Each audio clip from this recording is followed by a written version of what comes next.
Hello बच्चों, let's see the question and the question is the formula of a metal carbonate is MCO3। हमें यहाँ पे metal carbonate का formula given है MCO3 and हमें वो फिर formula determine करना है उसी metal के chloride का and nitrite का। तो चलिए बच्चों करते हैं इस question को and first of all let's see the key concept for this question।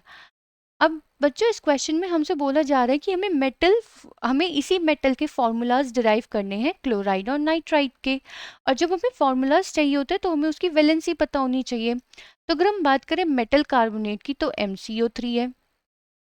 और अगर बच्चों हम बात करें कार्बोनेट आयन इसमें प्रेजेंट है तो कार्बोनेट आयन तो होता है CO3 2-।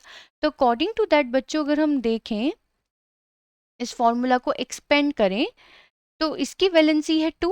तो अकॉर्डिंग टू दिस ये भी 2 होना चाहिए, क्योंकि अगर हम इसको क्रिस क्रॉस मेथड से सॉल्व करने जाएंगे यानी कि क्रॉस मल्टीप्लिकेशन करें वैलेंसीज की तो ये होगा M2CO3 होल ट्वाइस और 2 यहाँ पे कॉमन है तो इसलिए कैंसिल आउट हो गया होगा और हमें फॉर्मूला मिल रहा होगा MCO3।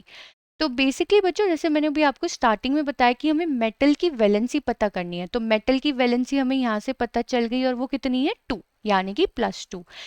इसमें जो मेटल है वो कैसे फॉर्म में प्रेजेंट है M2 पॉजिटिव। अब हम इसके फॉर्मूलाज को डिराइव कर पाएंगे। तो हम सबसे पहले बात कर लेते हैं क्लोराइड की, मेटल विद क्लोराइड। तो जो हमारा क्लोराइड होता है वो होता है Cl-।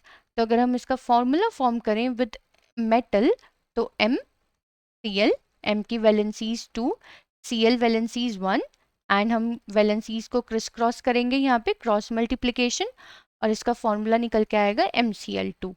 तो ए पार्ट हमने यहाँ सॉल्व कर दिया। अब हम बात करते हैं बी पार्ट की। बी पार्ट में हमें गिवन है नाइट्राइड के साथ इसका फॉर्मूला फॉर्म करना है, नाइट्राइड इज N3-।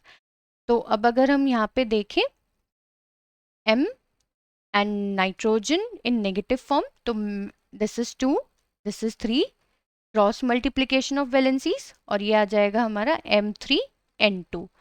बेसिकली बच्चों इस क्वेश्चन में हमसे मेटल के फॉर्मूलाज फाइंड आउट करने बोले गए थे क्लोराइड एंड नाइट्राइड के साथ, हमने वो यहाँ पे डिराइव कर दिए हैं। आई होप बच्चों आपको ये क्वेश्चन समझ में आ गया होगा। Thank you.